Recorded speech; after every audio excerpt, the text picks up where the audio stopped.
Hai hai semua, welcome back to Saipu Channel Elvira Mace Jawa. Jangan lupa subscribe yang banyak ya. Hai guys, welcome back to Saipu Channel Elvira Mace Jawa. Di video kali ini aku mau cerita ke teman-teman tentang fakta unik masyarakat Papua yang belum banyak orang tahu. Jadi stay tune terus di video aku. Jangan lupa di subscribe, like, comment, and share. Jangan lupa juga nyalain lonceng notifikasinya supaya teman-teman gak ketinggalan video-video terbaru dari aku. Jadi stay tune terus ya. Fakta unik tentang kebiasaan masyarakat di Papua bakal aku share ke kalian karena ada beberapa hal ya menurut pengalamanku selama tinggal di Papua ini, sesuatu yang menjadi unik dan gak biasa ada di kebiasaan masyarakat di daerah lain. Fakta unik yang pertama adalah mama-mama Papua atau orang Papua itu sangat kuat berjalan jauh dengan menggendong tas noken di kepala mereka gitu loh guys. Nanti gambarnya bakal aku sematin di sini ya.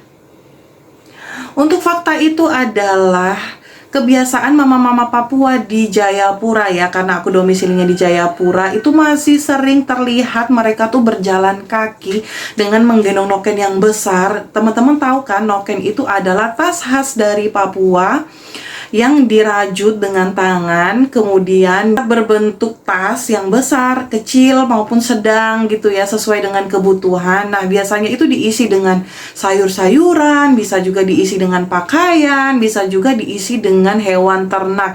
Bayangkan guys, terkadang anjing peliharaan atau babi peliharaan mereka itu digendong di dalam tas noken itu, kemudian dipakai di kepala seperti ini, lalu dibawa berjalan kaki sejauh mungkin guys, karena di sini masih banyak mama-mama Papua atau orang Papua asli yang masih tradisional atau masih benar-benar berjalan kaki. Padahal geografis yang ada di Jayapura ini kan strukturnya itu kan naik turun gitu ya, jalannya seperti gunung-gunung gitu loh guys, bukit-bukit kayak gitu, tapi mereka masih kuat berjalan kaki.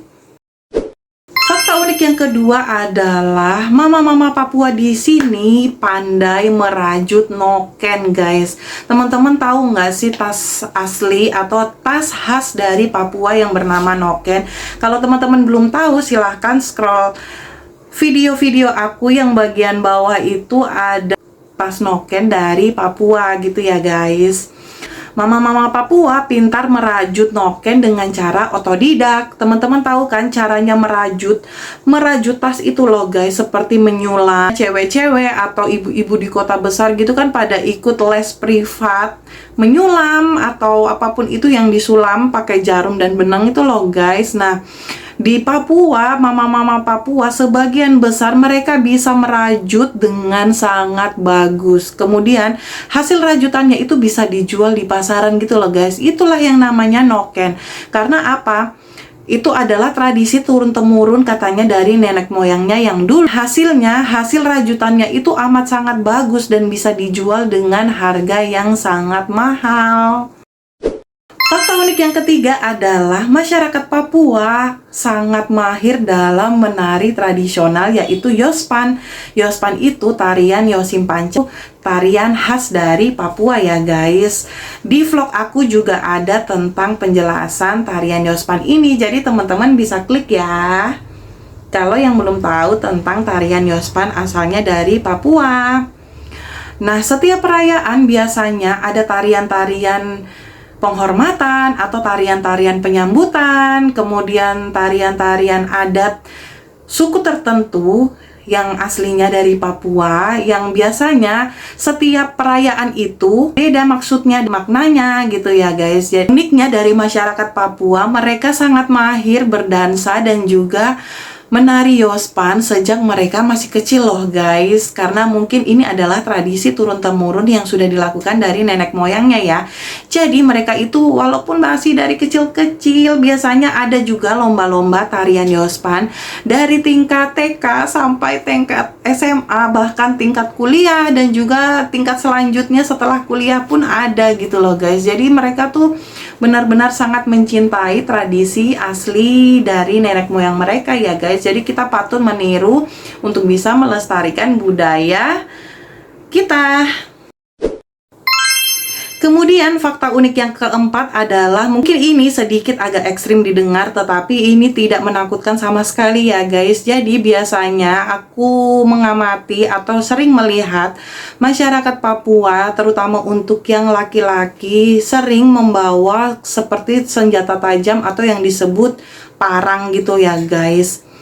Kalau di Jawa mungkin namanya golok gitu loh guys. Tapi awalnya kita mengira, oh mereka membawa parang ini untuk apa? Apakah sesuatu yang ekstrim atau apa? Ternyata tidak guys. Ternyata parang-parang itu dibawa hanya untuk yang pertama, untuk mencari sesuatu di hutan. Karena di Papua sini ini kan hutan itu masih banyak ya guys. Jadi masih bisa dimanfaatkan mungkin untuk kayu bakar, atau mungkin daunnya diambil untuk apa, misalnya seperti itu.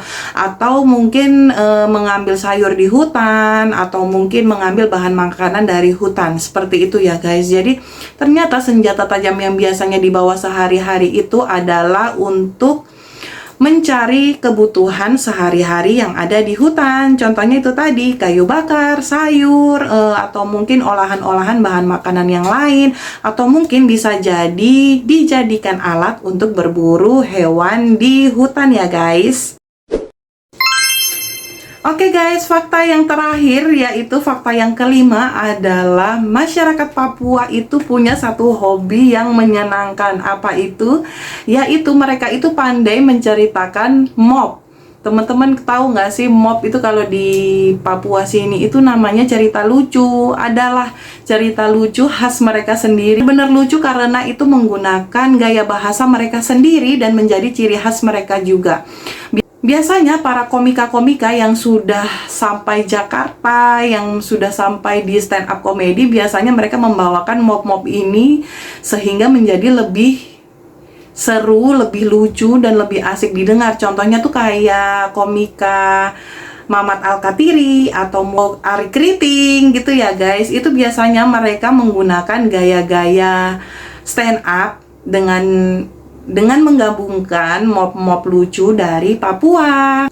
Jadi seperti itu guys, beberapa fakta unik yang aku temui di masyarakat Papua. Semoga menjadi informasi dan juga bermanfaat untuk teman-teman semua agar lebih tahu tentang budaya Papua.